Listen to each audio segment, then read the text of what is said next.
to another edition of Youth News. I'm Caleb Steindale here with you today with my co-host Tyler Noss. And today we have a very special interview for you guys. Going to be interviewing David Puckett from For Today. He's the drummer in the band. They hail from Sioux City, Iowa.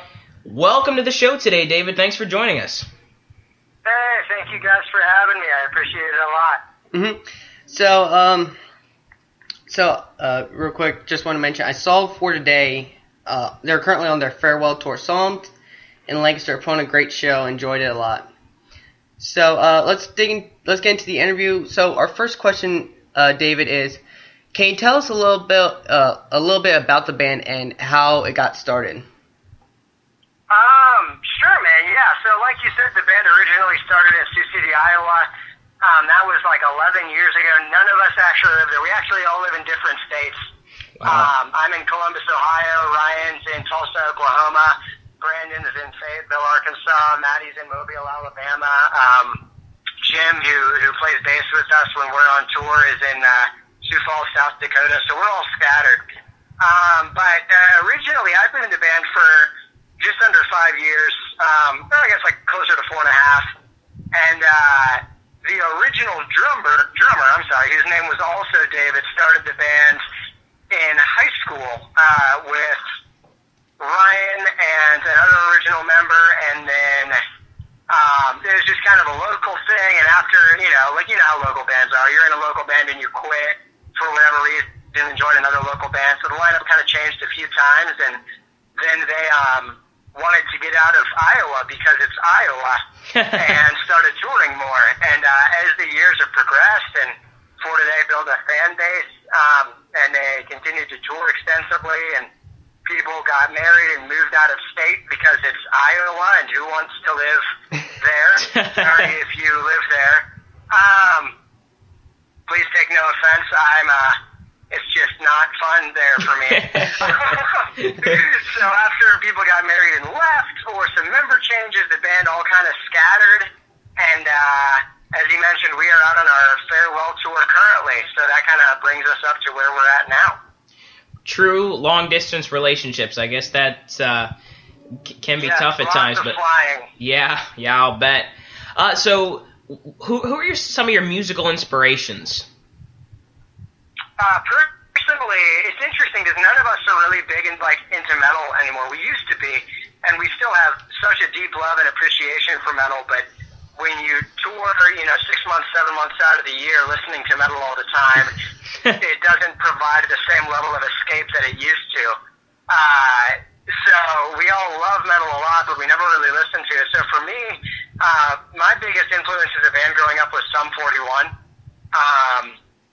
That was like one of the first CDs I ever got, and I remember listening to their album All Killer No Filler for the first time and thinking, at this point I had been playing piano and drums and guitar and a few other instruments, but listening to that album for the first time was when I decided, I want to be in a touring band. I want to play music with my friends and travel the world. And as soon as I graduated high school when I was 18, started doing that, and here I am 26, 8 years later, and I've been doing it for 8 years full time. So Sum 41 as far as the band goes, but my dad, actually both of my parents were touring musicians.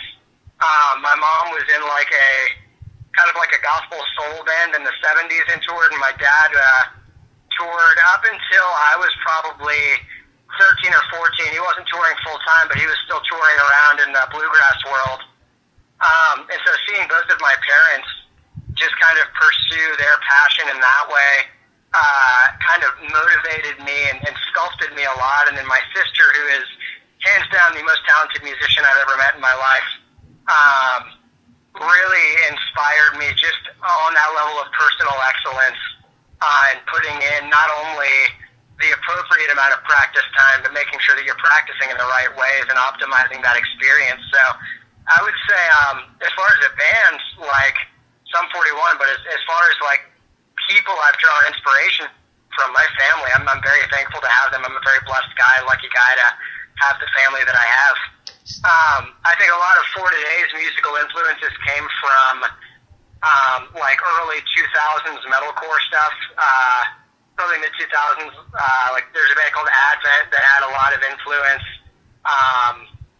If you listen to a lot of older For Today stuff, there's a lot of like Poison the Well that influenced the band. Old Killswitch Engage, old As They Lay Dying, stuff like that. Family inspirations are the best kind. Glad to hear that. Yes, absolutely, man. My family's awesome. So as we mentioned, you're on the farewell tour right now. How's that going? It's awesome, man. It's a lot of bands don't really get afforded the luxury of knowing that this is their farewell tour. You know, it's a bummer, but a huge reality that most of the time, when bands break up, there's just some ridiculous internal drama, and the band just calls it. And so maybe they had a few more tours lined up, and they just don't go on them anymore. There's no closure. So we decided we were breaking up like over 9 months ago, and have had this tour planned for so long that we had so much time to process. Just at home, we took all summer off, and it was really nice to just have the luxury to kind of know, like, on stage every night, I know this is the last time I will ever play this city with For Today. I'll still be touring full-time in 2017. I'll still be playing, but knowing that, like, I'm going on stage, this is the last time I'm playing this venue with these people, with my best friends in this band, is such an incredible opportunity that I'm very thankful to have. So it's been really cool just being able to connect with all the fans coming out, everybody coming out to the shows, and feeling that love and support and hanging out with them one last time. We were able to take some of our really close friends out on, there's a few different lineups stretched over the tour, but, you know, we were able to take out Gideon, who are some really, really close friends of ours, and Rival Choir have become some of our really close friends, and Wage Work becomes some of our really close friends on this tour. And in the second half of the farewell tour, we have Norma Jean, who they were a huge influence on For Today when For Today started, so it's really cool to be able to take them out. Silent Planet are some of our best friends in the world, so it's great to be able to take them. And My Epic are, all four of us, they're one of our favorite bands, and it doesn't quote-unquote make sense for us to tour with them because they're not like a heavy metal band or whatever, but they are just one of the most talented bands, I believe, on the face of the earth. They're so good. All of us love them, and so we're super excited to be able to tour with them. So I think we've been afforded a lot of luxuries that we're very thankful for on this tour. Just in having the closure and knowing, like, this is the last night we're ever playing this city, and we have the opportunity to take out incredible bands and hang out with them for a month straight. You guys can't see this, but Tyler literally every time, David, you mentioned either a band or a musician, Tyler is silently cheering, right? Most of these people I haven't even heard of because this is Tyler's alley. He is the one, he's fist pumping, he's cheering every single time you mention someone. So I just want to throw that out there. We don't have video for this, but you would be seeing a lot of that. Love it. So I know you mentioned Sum 41 as you know, one of your inspirations. This might be the exact, you might give the exact same answer, but what is one band that you look up to I guess I should say strive to be like? Oh man, a band I look up to. Shoot. I think there's a few different bands for a few different reasons, man. Sum 41's definitely one of those. They've just made, they were so big. They were such a big band, and then it seemed like there were some personal issues going on in the band, and it kind of was just put on the back burner for a while, and then a particular member in the band just made a decision to overcome a lot of things he was going against, and he got over a lot of personal issues and really committed to excellence and self-improvement there. And from that place, was able to kind of relaunch the band, and now they just did main stage Warped Tour, and they were killing it every single day. I was out on Warped Tour for a week hanging out, and was able to watch them every day, and they were hands down one of the best live bands I've ever seen. And now they're getting ready to go out on this headlining tour. I actually think it starts tonight, and a bunch of the dates are already sold out. So it's been so cool to see them after so many years of being a band, still doing what they're passionate about and willing to intentionally overcome a lot of personal issues to make sure that the band can still thrive. As far as from like a philanthropic standpoint, I might get some crap for this, but Taylor Swift, I know she's not a band, she's an artist, but no, that's fine. I have seen very few people, and you can call it a freaking gimmick if you want, you can call it a marketing ploy, but that woman has given millions of dollars away, not only to nonprofits or to different charities, but directly to a lot of her fans. There are dozens of stories of her finding out that a big fan of hers is having a difficult time getting through college, and she donated a bunch of money so that, that her fan could continue getting their degree, or a fan lost everything in a house fire. I can't remember if this was Taylor Swift or not. I think it was. But something like she donated a bunch of her wardrobe to someone. Like, she is very intentional about connecting with the people that appreciate and respect her and that like her music, connecting with her fans. But past just connecting, like really investing in them on a personal level. And there are very few artists at that caliber who still do that. Yeah, I would say those are two huge ones. The 21 Pilots, I've got to mention them there. We all grew up in the Columbus scene together. The Columbus music scene is an incredible and very unique place. The 21 Pilots has been around for a long time, even before Josh was in the band, when it was their old drummer. And Tyler was kind of the brains behind a lot of it. They would play like metalcore shows with my old local band, and you'd go to a show in Columbus, and it would be like an indie band, and then a metal band, and then a rock band, and then another metal band, and then 21 Pilots, and then another band. It was just this weird conglomerate of a bunch of different artists. And over the freaking 10 or 11 or 12 years that they've been a band, even though they've really only blown up in the past two, they haven't changed.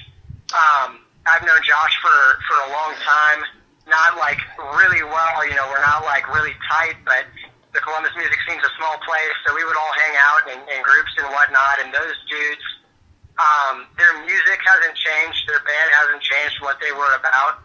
How artistic and performance-based they are is how they've always been, even when they were playing at Bernie's, which is this really crappy, freaking basement of a bar in Columbus, and they just had a keyboard and a drum set. They've always been that expressive, and it's been incredible to watch them become literally the biggest band in the world in such a short period of time and not compromise that.